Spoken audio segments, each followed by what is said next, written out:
Mga lolo at lola, pakinggan ninyo ito ng mabuti. Sa ika-15 ng Mayo 2026, 3 araw na lang, may malaking bagay na darating sa inyong bank account. Ang 3,000 pension add-on na pinag-uusapan ng buong bansa. Ngunit hindi lahat ay makatatanggap. May mga kondisyon, may mga deadline, may mga babala na kailangan ninyong malaman ngayon. Hindi bukas, hindi mamaya, ngayon.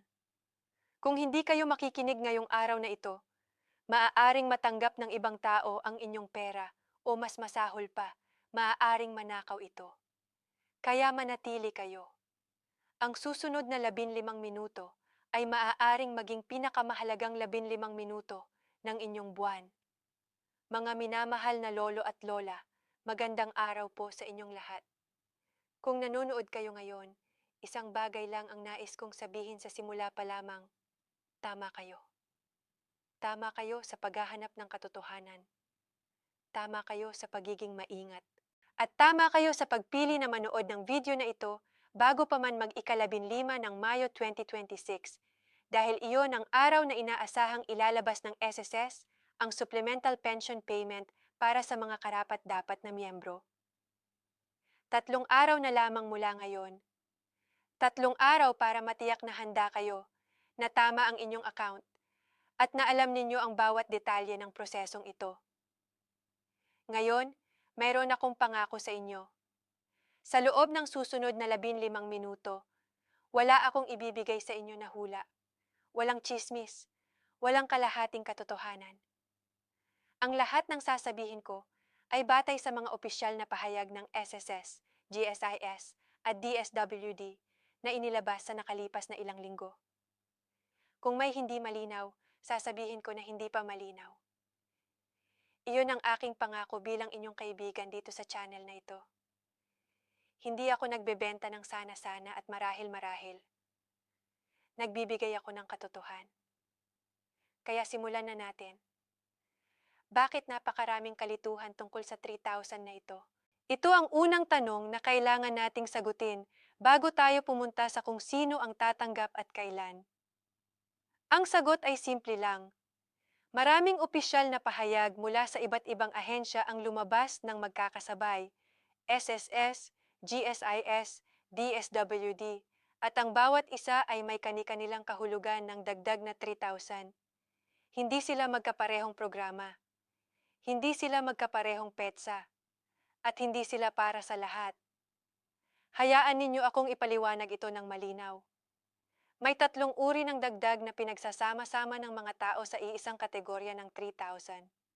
Una, may tinatawag na Cost of Living Adjustment o COLA. Ito ay ang regular na pagsasaayos ng halaga ng pensyon batay sa tigas ng buhay sa bansa. Hindi ito bago. Hindi ito espesyal na regalo. Bahagi ito ng patakaran ng SSS at GSIS na sinusunod na nila sa loob ng maraming taon. Ang COLA ay karaniwang isinama na sa inyong buwan ng bayad, kaya hindi na kayo kailangang mag-apply pa ng hiwalay para dito. Pangalawa, may tinatawag na anniversary bonus o espesyal na supplemental benefit. Para sa mga miyembro ng GSIS, ito ay isang karagdagang bayad na ibinibigay sa partikular na okasyon o sa katapusan ng taon bilang pasasalamat sa serbisyo ng mga retiradong empleyado ng gobyerno. Ang anunsyo na nakuha namin ngayong Mayo 2026 ay tungkol sa advance release ng ganitong uri ng bonus.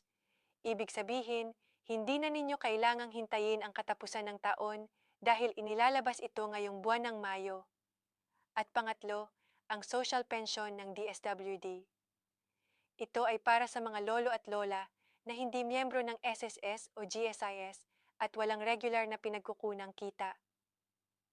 Ang halaga ay 500 sa bawat buwan, ngunit dahil inilalabas ito ng DSWD ng 2 beses sa isang taon o tinatawag na semi-annually, ang tatanggapin sa bawat release ay 3,000 pesos, na katumbas ng 6 na buwan ng bayad. Kaya kapag sinabi ng inyong kapitbahay, may 3,000 daw matatanggap tayo lahat, hindi eksaktong ganon. Depende sa kategorya ninyo kung ito ba ay supplemental SSS payment, GSIS bonus, o DSWD social pension. at ang bawat isa ay may kani-kanilang proseso, petsa at kondisyon. Ngayon, pag-usapan natin ang tatlong kategorya ng mga tatanggap ngayong Mayo 2026. Kategorya A, ang mga miyembro ng SSS na nasa aktibong pensyon. Kung kayo ay nagretiro sa isang pribadong kumpanya at kasalukuyang tumatanggap ng buwanang pensyon mula sa Social Security System, at kung nagsagawa na kayo ng inyong A-copy o Annual Confirmation of Pensioners bago magkatapusan ng Abril 2026, kayo ay kasama sa listahan ng mga tatanggap ng supplemental payment. Ang halaga ay maaaring mag-iba depende sa inyong bracket ng pensyon. Ngunit ang inaanunsyong minimum na dagdag ay 3,000 pesos para sa mga nasa pinakamababang antas ng pensyon. Napakahalaga ng salitang minimum dito. Ibig sabihin, ang iba ay maaaring makatanggap ng mas mataas kaysa 3,000 depende sa kanilang tier ng pensyon at sa haba ng kanilang serbisyo bago nagretiro. Kaya huwag kayong magulat kung ang inyong kaibigan na mas matagal na nagbayad ng kontribusyon sa SSS ay makatanggap ng mas malaking dagdag kaysa sa inyo. Iyon ay normal at bahagi ng sistema. Para sa mga SSS pensioners, ang inaasahang petsa ng release ng supplemental payment ay 3 hanggang 5 araw pagkatapos ng inyong regular na buwan ng pensyon. Ibig sabihin, kung ang inyong regular na pensyon ay nakatakda sa ika-15 ng Mayo 2026, na siyang araw ng Biyernes ngayong linggo, ang inyong supplemental add-on ay maaaring dumating sa pagitan ng ika-18 at ika-20 ng Mayo 2026. Dalawang transaksyon ang dapat ninyong abangan. Hindi isang malaking deposito, kundi dalawang magkahiwalay na kredito sa inyong account. Kategorya B, ang mga miyembro ng GSIS na naglingkod sa pamahalaan. Kung kayo ay isang dating empleyado ng gobyerno, guro, nurse, kawani ng munisipyo, sundalo, pulis, o anumang uri ng trabaho sa sektor ng publiko, at kayo ay miyembro ng Government Service Insurance System, magandang balita ang darating sa inyo ngayong ika-13 ng Mayo 2026. Oo, pizza. Ayon sa pinakabagong impormasyon, ang mga GSIS pensioner na nagsagawa na ng kanilang biometric update o life verification ay makatatanggap ng pinagsama na release, ang kanilang regular na pensyon at ang espesyal na supplemental benefit na 3,000 sa iisang deposito. Ang paraan ng GSIS ay karaniwang pinagsasama ang lahat ng benepisyo sa iisang transaksyon para mas maginhawa para sa mga miyembro. Kaya kapag tiningnan ninyo ang inyong GSIS card o ang inyong account sa bangko sa ika-13 ng Mayo 2026, makikita ninyo ang mas malaking halaga kaysa karaniwang natatanggap. Huwag kayong matakot at mag-alinlangan. Ito ay normal at inaasahan. Ngunit may isang kondisyon. Kung hindi kayo nagsagawa ng inyong biometric update o life verification sa GSIS, ang inyong pagbabayad ay maaaring ma-hold. Ang GSIS ay nag-aatas na mapatunayan na kayo ay buhay at aktibo bago sila maglabas ng anumang bayad. Kung hindi pa kayo nakapagpunta sa pinakamalapit na GSIS branch para dito, gawin ninyo ito ngayon, ngayong Mayo 13, bukas na, para may pagkakataon pa kayong ma-process bago mag-release. Kategorya C, ang mga indigent senior citizens na nakarehistro sa DSWD. Mga lolo at lola na hindi miyembro ng SSS o GSIS na walang regular na pinagkukunang kita at na nakatala sa listahan ng DSWD bilang indigent senior citizen, kayo ang tatanggap ng social pension na 3,000. Hindi ito isang bonus. Hindi ito isang espesyal na regalo ng gobyerno. Ito ay ang inyong naipong 6 na buwan ng bayad mula Enero hanggang Hunyo 2026 na inilalabas ng DSWD ngayong Mayo. Ang 3,000 na ito mula sa DSWD ay karaniwang matatanggap sa pamamagitan ng Land Bank o DBP account o sa pamamagitan ng mga opisyal na pay points ng DSWD sa inyong barangay. Ang eksaktong petsa ay maaaring mag-iba depende sa inyong rehiyon at lungsod o bayan, ngunit ang inaasahan ay maagang bahagi ng Mayo 2026 para sa karamihan ng mga benepisyaryo. Ngayon naman, Hayaan ninyong ibahagi ko sa inyo ang tatlong tunay na halimbawa para mas malinaw ang lahat. Si Lola Nena, 68 taong gulang, ay isang dating empleyada ng isang pribadong pabrika sa Maynila. Nagretiro siya noong 2019 pagkatapos ng mahigit 20 taon ng serbisyo at kasalukuyang tumatanggap ng 5,200 pesos bawat buwan mula sa SSS. Ang kanyang SSS number ay nagtatapos sa digit na 5, kaya ayon sa staggered release schedule ng SSS, ang kanyang regular na pensyon ay inilalabas tuwing ika-15 ng bawat buwan. Ngayong Mayo 15, 2026, inaasahan ni Lola Nena na matanggap ang kanyang regular na 5,200. Pagkatapos ng 3 hanggang 5 araw, ang kanyang 3,000 supplemental add-on ay ilalabas ng hiwalay. Maaaring dumating ito sa pagitan ng Mayo 18 hanggang 20. Kabuang matatanggap ni Lola Nena ngayong buwan ng Mayo, 8,200 pesos. Ngunit may isang bagay na kailangang alamin ni Lola Nena. Ilang taon na ang nakaraan, kumuha siya ng SSS Calamity Loan pagkatapos ng isang malaking bagyo na tumama sa kanilang probinsya. Hanggang ngayon, may natitirang 1,100 pesos na overdue na balance ang kanyang loan. Dahil dito, ang kanyang 3,000 supplemental add-on ay maaaring mabawasan ng 1,200. Sa halip na matanggap ng 3,000, matanggap lang siya ng 1,800. Ito ang tinatawag na clawback o benefit offset, isang automatikong sistema ng SSS kung saan ang inyong overdue na utang ay ibinabawas sa inyong benepisyo bago pa man ito mailipat sa inyong account. Walang abiso ang ipinapadala ng SSS para dito, basta mabawasan lang ang inyong tatanggapin. Kaya ang pinakamatalinong hakbang ni Lola Nena at ng bawat isa sa inyo ay ang mag-login sa My SSS portal o pumunta sa pinakamalapit na SSS branch bago dumating ang Mayo 15 para tingnan kung may overdue na loan balance. Kung mayroon, makipag-usap sa branch tungkol sa loan restructuring bago mag-release para hindi kayo mabigla. Ang pangalawang halimbawa ay si Tatay Erning, 72 taong gulang, na 30 taon naglingkod bilang guro sa isang pampublikong paaralan sa Cebu. Nagretiro siya noong 2015 at tumatanggap ng 18,500 pesos bawat buwan mula sa GSIS. Bilang GSIS pensioner, ang kanyang pensyon ay direktang inililipat sa kanyang GSIS card tuwing ika-1 ng buwang. Ngayong ika-13 ng Mayo 2026, ang GSIS ay ilalabas ang pinagsamang deposito para sa kanya, ang kanyang regular na pensyon na 18,500 kasama ang espesyal na supplemental benefit na 3,000 para sa kabuang gross na 21,500 pesos. Ngunit si Tatay Erning ay may policy loan sa GSIS na may buwanang deduction na 2,300 pesos. Kaya ang kanyang net na matatanggap ay 21,500 minus 2,300 na katumbas ng 99,200 pesos. Malaki pa rin. Mas malaki pa rin kaysa karaniwang buwan, ngunit hindi 21,500. Ang mensahe dito ay malinaw. Alamin ang inyong mga deductions bago umasa sa buong halaga. Buksan ang GSIS Zone app o bisitahin ang GSIS website para makita ang breakdown ng inyong gross pension, mga deduction, at net na halagang ilalabas. Huwag kayong matakot sa mga numero. Ang kaalaman ay kapangyarihan at mas maganda ang malaman ng maaga kaysa magulat sa araw ng release. Ang pangatlong halimbawa ay si Lola Caring, 75 taong gulang, na dating magsasaka sa Batangas.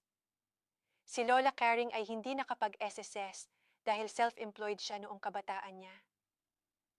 Wala siyang GSIS dahil hindi siya nagtrabaho sa gobyerno. Ngunit nakatala siya sa DSWD bilang indigent senior citizen at tumatanggap ng social pension ng 500 pesos bawat buwan. Ang 3,000 na matatanggap ni Lola Caring ngayong Mayo 2026 ay ang kanyang naipong 6 na buwan ng social pension mula Enero hanggang Hunyo 2026. 500 pesos bawat buwan, berekat sa 6 na buwan, ay katumbas ng 3,000. Matatanggap niya ito sa pamamagitan ng kanyang land bank account sa kanilang bayan.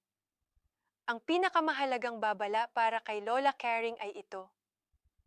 Kung hindi siya dumalo sa pinakabagong verification ng DSWD o kung hindi siya nakapag-update ng kanyang status, ang kanyang bayad ay maaaring ma-hold o ma-delay.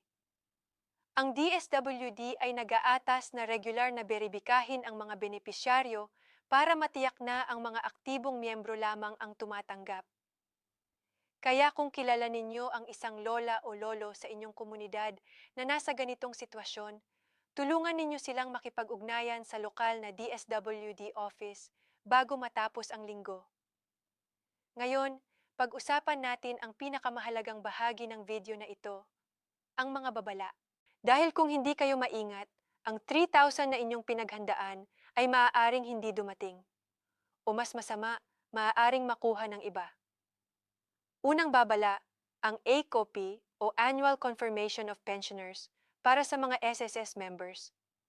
Ito ay isa sa pinakamadalas na napapabayaan ng mga pensioner. Ang ACOP ay isang taunang proseso kung saan kailangan ninyong patunayan sa SSS na kayo ay buhay pa at karapat-dapat na makatanggap ng pensyon. Parang pagpapatunay na kayo ay nandito pa. Kung hindi kayo nakakumpleto ng ACOP sa loob ng itinakdang panahon, ang inyong pensyon, kasama na ang anumang add-on, ay automatikong ititigil ng SSS. Hindi ito nagbibigay ng maraming abiso. Titigil lang ang deposito. Ang ACOP ay maaaring gawin sa maraming paraan. Maaari kayong pumunta sa anumang SSS branch at personal na ipakita ang inyong sarili sa isang kawani. Maaari rin itong gawin online sa pamamagitan ng My SSS portal para sa mga miyembro na naka-enroll sa digital services.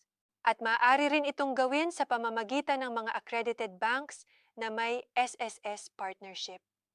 Kung hindi pa kayo nakakagawa ng ACOP para sa taong ito, gawin ninyo ito bago matapos ang buwan ng Mayo. Huwag hintayin ang huling minuto. Pangalawang babala, ang clawback o benefit offset. Tulad ng nabanggit natin kanina sa halimbawa ni Lola Nena, ang clawback ay isang automatikong sistema ng SSS at GSIS kung saan ang inyong overdue na utang ay ibinabawas sa inyong benepisyo bago pa man ito mailipat sa inyong account. Walang karagdagang abiso. Walang simpleng pasabi. Titigil lang ang bahagi ng inyong pera bago pa man ito makarating sa inyo. Ang mga uri ng utang na maaaring mag-trigger ng clawback ay ang SSS Salary Loan, SSS Calamity Loan, GSIS Policy Loan, GSIS Housing Loan, at iba pang uri ng pautang mula sa inyong ahensya ng insurance. Ang solusyon ay simple. Mag-login sa My SSS o GSIS Zone ngayon at tingnan ang inyong loan balance. Kung may overdue kayo, makipag-usap sa pinakamalapit na branch tungkol sa option ng loan restructuring o condonation program kung mayroon. Ang ilang ahensya ay may mga espesyal na programa para sa mga pensioner na nagnanais na ayusin ang kanilang utang. Ikatlong babala, ang mga scammer. At ito ang pinakaseryoso sa lahat ng aking mga babala ngayon. Ngayong may malawak na balita tungkol sa 3,000 add-on, ang mga kriminal ay gumagamit ng pagkakataong ito para linlangin ang aming mga mahal na senior citizens.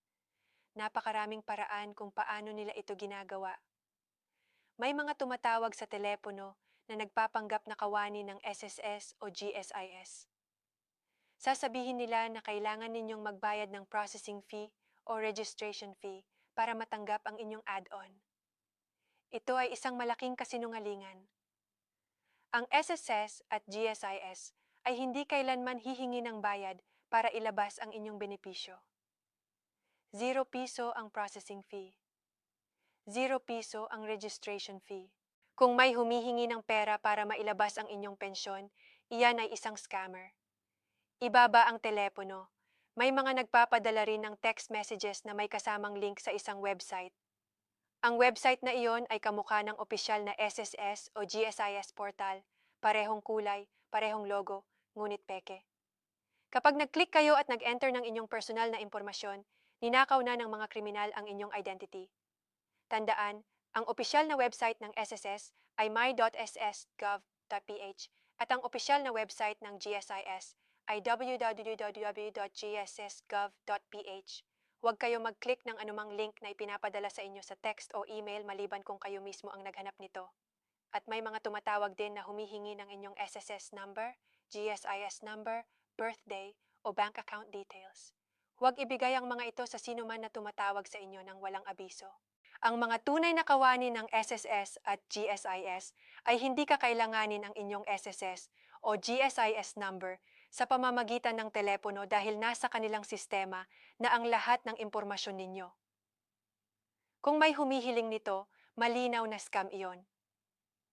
Kung nakatanggap kayo ng kahina-hinalang tawag o mensahe, i-report agad sa SSS hotline na 14955 o sa GSIS hotline na 1800-8847-4747. Makakatulong kayo sa pamamagitan ng pag-uulat ng mga ganitong insidente para hindi na ma-victim ang inyong mga kapwa senior citizens. Ikaapat na babala, ang maling account information. Ito ay isang simpleng bagay na maaaring magdulot ng malaking problema. Kung ang inyong bank account na nakatala sa SSS o GSIS ay sarado na o nagbago, ang inyong pensyon at ang inyong add-on ay hindi mailipat. Mananatili itong nakatago sa sistema ng SSS o GSIS hanggang sa ma-update ninyo ang inyong account details. Kung nagbago ang inyong bank account sa nakalipas na isang taon, pumunta sa pinakamalapit na SSS o GSIS branch ngayong Martes, Mayo 13 bukas, at i-update ang inyong account information. Dalhin ang inyong valid ID at ang inyong bagong passbook o ATM card. Mabilis lang ang prosesong ito at makakatipid kayo ng maraming oras ng pagkabigo kung gagawin ninyo ito bago mag-release ng May 15. Ngayon, pag-usapan natin ang mga digital tools na maaari ninyong gamitin para hindi na kayo kailangang laging pumunta sa branch. Para sa mga SSS members, mayroon ang My SSS Portal at ang My SSS app. Maaari kayong mag-download ng My SSS sa Google Play Store o App Store. Libre ang app at libre ang paggamit nito. Sa loob ng app, maaari ninyong tingnan ang inyong contribution history, ang inyong kasalukuyang loan balance, ang status ng inyong pensyon, at kung kailan ilalabas ang inyong susunod na bayad. Maaari rin ninyong gawin ang inyong ACE-OP sa pamamagitan ng app para sa mga miyembro na naka-enroll na sa digital services. Kung hindi pa kayo nagrehistro sa My SSS, kailangan ninyo ng inyong SSS number at isang aktibong email address. Ang proseso ng pagpaparehistro ay tumatagal ng wala pang 10 minuto. Maaari kayong humingi ng tulong sa inyong anak o apo para gawing ito ngayong gabi. Para sa mga GSIS members, mayroon ng GSIS Zone mobile app. I-download ito sa Google Play Store or App Store. Sa loob ng GSIS Zone, maaari ninyong tingnan ang inyong net pension breakdown, ang inyong mga loan deductions, ang inyong policy details, at ang balanse ng inyong GSIS card. Mayroon ding e-card balance checker feature para sa mga gustong malaman ang eksaktong balanse ng kanilang GSIS card nang hindi pa pumupunta sa ATM. Para sa mga DSWD beneficiaries, walang dedicated app para sa social pension. Ngunit ang inyong lokal na DSWD office ay may listahan ng lahat ng release dates at pay points sa inyong lugar. Makipag-ugnayan sa inyong barangay captain o sa lokal na DSWD office para malaman ang eksaktong petsa at lugar ng inyong payout sa inyong komunidad. Para sa mga hindi komportable sa online na paraan, walang problema. Ang mga branch ng SSS at GSIS ay bukas para sa inyo. Ngunit para makatipid ng oras at lakas, narito ang ilang practical na tip kapag pumunta kayo sa branch. Una, pumunta bago mag-alas 8 ng umaga. Kapag maaga kayo, mas maikli ang pila at mas maaga kayong makakalabas. Ang dami ng tao sa mga branch ng SSS at GSIS ay tumataas ng husto pagkatapos ng alas 9, kaya ang mga maaga ay karaniwang mas mabilis na napagsilbihan.